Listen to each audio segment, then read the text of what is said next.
न मुतासिर हो और न ही आपके तवज्जुह से खुदा ना खास्ता घर में कोई मुतासिर हो। अगर ये एहतियात के साथ तमाम से अव्वल गुजारिश करता हूँ कि ये 2 नोटिस को आप अमलीनामा पहना है। दूसरी एक नोटिस ये है के अंदर महाराष्ट्र का उपाध्यक्ष रह चुका हूँ और हिंगोली जिले का निरीक्षक रह चुका हूँ, हिंगोली जिले का निवडणूक निर्णय अधिकारी रह चुका हूँ, हिंगोली लोकसभा का मैं समन्वयक रह चुका हूँ। उसके बाद में ये जिम्मेदारी और जवाबदारी मुझे दी गई है महाराष्ट्र प्रदेश अध्यक्ष की, तो मैं निभा रहा हूँ। सब फर्स्ट ऑफ ऑल मैं अपने आप को कार्यकर्ता समझता हूँ, आप लोगों को बताया हूँ। और साथ में मेरे पास में जो उससे भी ज़्यादा ताकतवर और जहन रखने वाले मेरे कार्यकर्ता हैं, मेरे पदाधिकारी हैं। उसी ताकत के साथ में हम महाराष्ट्र के अंदर अल्पसंख्यक विभाग को ताकत देंगे। आने वाले दिनों में एक आविष्कार पैदा करेंगे और इनकलाब लाकर हम अपने लक्ष्य पर पहुँचेंगे। सबसे अच्छा नुमाया कामगिरी करके यहाँ से एमआईएम को ख़त्म करने के अंदर हम अहम भूमिका निभाएंगे। और हमारा सिर्फ और सिर्फ एम है एमआईएम को ख़त्म करना, यही हमारा एम है। उसकी शुरुआत हमने नांदेड़ से किया है, अभी शोलापुर के अंदर हमने वेलकम किया है और आने वाले दिनों में औरंगाबाद, इस तरीके से पूरे महाराष्ट्र के अंदर इनकलाब पैदा करके एमआईएम को ख़त्म करने का मुद्दा हमारा है और उसको हम ख़त्म कर देंगे। उसके ऊपर कुछ समय में उचित हम कार्रवाई करेंगे और उसके मदद करने के लिए, क्योंकि ऐसे समाज के लिए प्राइवेट संस्था भी काम करती है पार्टी खोल के, वो उनको फेलोशिप देती है। नाम दे दो सर। सिर्फ और सिर्फ राष्ट्रवादी कांग्रेस ने किया है। इतने जो मिसालें दी है, आप बताइए किस पार्टी ने, किस राजनीतिक पार्टी ने इस किस्म का जुक्तामात दिया है? एक मेरा आखिरी सवाल है, अगर कोरोना काल में किसी का नुकसान ज़्यादा हुआ तो अल्पसंख्यक समाज का बहुत ज़्यादा नुकसान हुआ, क्योंकि उनका पेट पे हाथ रहता है। मौलाना आज़ाद लोन कब चालू होगा, कब शुरू करेंगे? और उसकी जो फॉर्मेलिटी होती है, इतनी हार्ड फॉर्मेलिटी है कि एक आम इंसान, आम नागरिक वहाँ तक पहुँच नहीं पाता और बीच में जो एजेंट रहते हैं दोनों उसका बहुत बड़ा फ़ायदा उठाते हैं। तो क्या आप सरकार में हैं, आप ऐसी कोई तरकीब निकालेंगे उसके अंदर क्या आसानी से लोन मिले और जल्द से जल्द चालू हो जाएंगे? देखिए, जिस टाइम पे मैं जनवरी 2021 में जब मैं राष्ट्रवादी कांग्रेस का प्रदेश अध्यक्ष बना तो हमारे आदरणीय नेता कैबिनेट मंत्री अल्पसंख्यक विभाग के नवाब मलिक साहब से ये बताया कि जितने भी आर्थिक महामंडल है, जिसमें मौलाना आज़ाद आर्थिक महामंडल की एक निधि सहायता का बहुत बड़ा ये है केंद्र है, उसके माध्यम से जो अल्पसंख्यक समाज को जितने भी उसमें कम्युनिटीज़ आते हैं उनको जो लोन दिया जाता है या उनको जो निधि वाटप की जाती है, एक तो निधि का जो पैमाना है वो सबसे ज़्यादा होना चाहिए, उसकी क्वांटिटी ज़्यादा होना चाहिए, उसका बजट जो कंटेल होकर आता है, एक तो उसमें बजट में बढ़ोतरी होना चाहिए। ये एक हमारी डिमांड थी। दूसरी डिमांड ये है कि अल्पसंख्यक विभाग के जो स्टूडेंट को लोन दिया जाता है तो उसमें 2 गारंटर लिए जाते हैं। तो गारंटर की अट हमने ये बताया है कि उनको वो अट न दे, बल्कि उनको सेल्फ इसके ऊपर सेल्फ अंडरस्टैंडिंग के ऊपर या सेल्फ गारंटर के ऊपर उनको लोन दिया जाए। क्यों तो 2 गवर्नमेंट सर्वेंट तो आखिर सरेंडर हो जाता। तो इसके लिए अल्पसंख्यक समाज तक के निधि सही पहुंचाने के लिए वो जो गारंटर की जो स्कीम है उसके लिए हमने रिक्वेस्ट और विनती की है। आने वाले दिनों में आदरणीय साहब हमारा अल्पसंख्यक मंत्री उसके ऊपर उचित समय पर उचित निर्णय लेंगे और हमको उसका कि यह कम्युनल फोर्सेज जो हम बीजेपी को तो कम्युनल फोर्सेज मानते हैं, अगर उनको शाखाएँ खोलने से अगर मुसलमान डाइवर्ट होते तो मुसलमानों का इसके अंदर मुझे ऐसा नहीं लगता कि शाखा खोलने के ऊपर वो शाखा खोलेंगे और मुसलमान डाइवर्ट हो जाएंगे। मुसलमानों के सामने 370 का मसला है, ट्रिपल तलाक का मसला है, लव जिहाद का मसला है, CAA का मसला है, NRC का NPR का मसला है।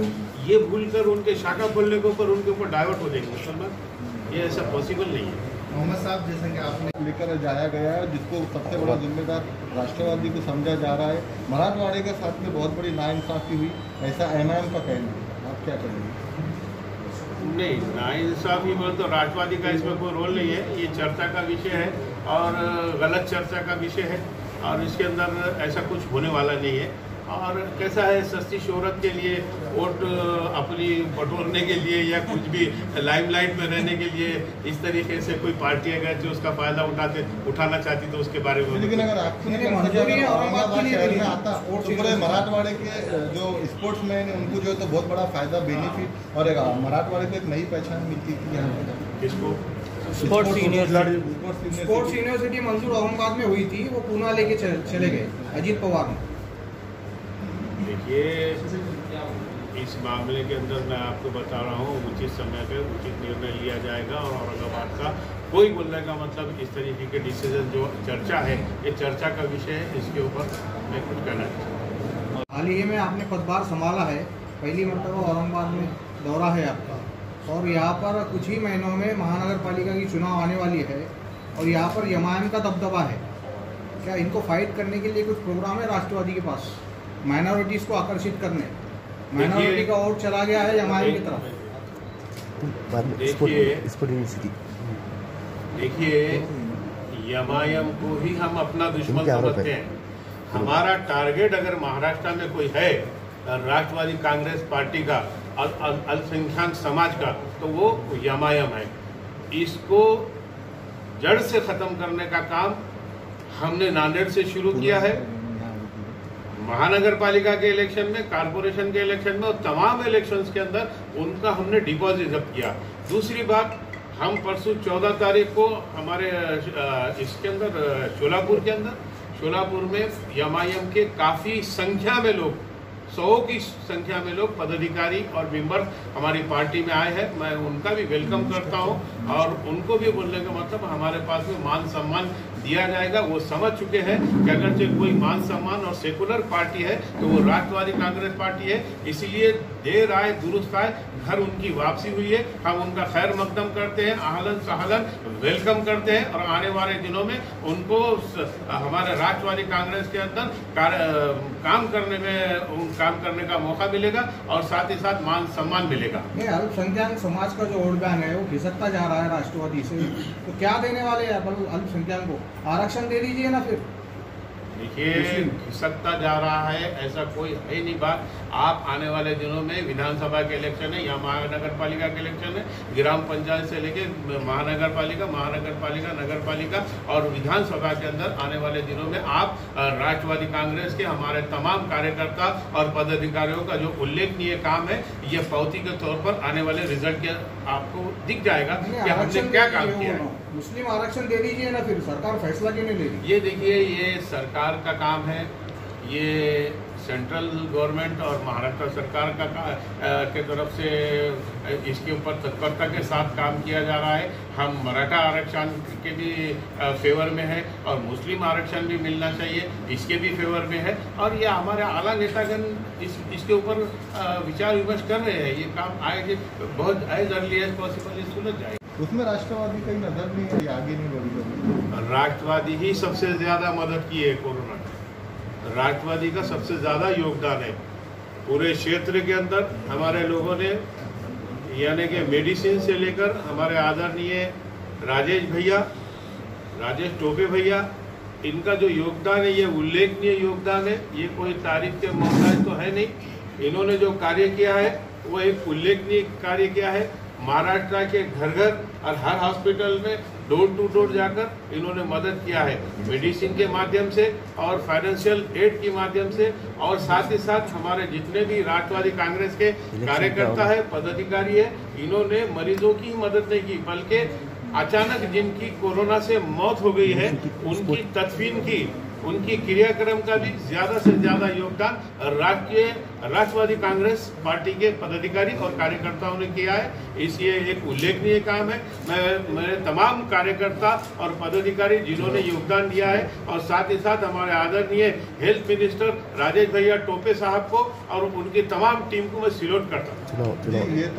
जो भी नीड है तो उस ताल्लुक से हम अपने कार्य अभी उस ताल्लुक से हम सभी से मशवरा करेंगे कि जैसे कि अनाज है, कपड़ा है, दूध है और खाने की अशिया है, इस्तेमाल की अशिया है, जो नीडी है, जो डेली नीड की है, वो तमाम हम अशिया किस तरीके से जल्द पहुंचा सकते, इसके लिए हम आज बैठक बुलाए और ये काम करेंगे।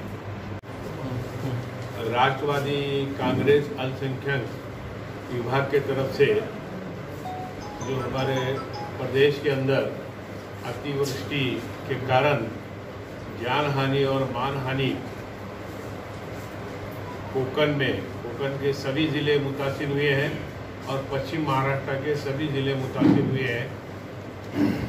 इनकी मदद के लिए जो कुछ हो सकता है, राष्ट्रवादी कांग्रेस पार्टी की तरफ से हमारे आला नेतागण आदरणीय जयंत पाटिल साहब, आदरणीय अजीत दादा पवार साहब, आदरणीय आल नेतागण, राष्ट्रीय अध्यक्ष वो हमारे मार्गदर्शक आदरणीय शरद पवार साहब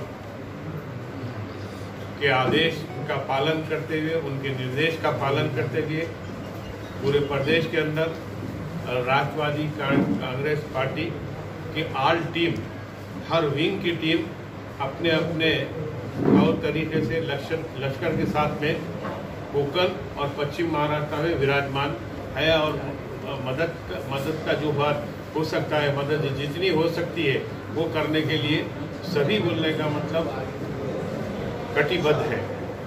और साथ ही साथ आज यहाँ पर राष्ट्रवादी भवन औरंगाबाद में हमारे जिला अध्यक्ष और शहर अध्यक्ष की जानिब से और मेरे आदेश और निर्देश के ऊपर तभी हम सभी महाराष्ट्र प्रदेश के पदाधिकारी, प्रदेश उपाध्यक्ष, प्रदेश महासचिव, आल जिला अध्यक्ष, इन तमाम को हमने राष्ट्रवादी कांग्रेस अल्पसंख्यक विभाग की तरफ से जो अतिवृष्टि से जो कोकण में और पश्चिम महाराष्ट्र में जो जानी नुकसान हुआ, माली नुकसान हुआ, उन तमाम की मदद के लिए हमारे आदरणीय नेता शरद पवार साहब के निर्देश का पालन करते हुए आदरणीय जयंत पाटिल साहब, आदरणीय अजीत दादा पवार साहब, इन तमाम और आदरणीय आल नेतागण, आदरणीय नवाब मलिक साहब और आल नेतागण आदरणीय सुप्रिया ताई, इस तरीके से तमाम नेतागण के आदेश और निर्देश का पालन करते हुए आज हम सब लोग यहाँ जमा हुए हैं। यहाँ पर हमारे जमा होने का मकसद और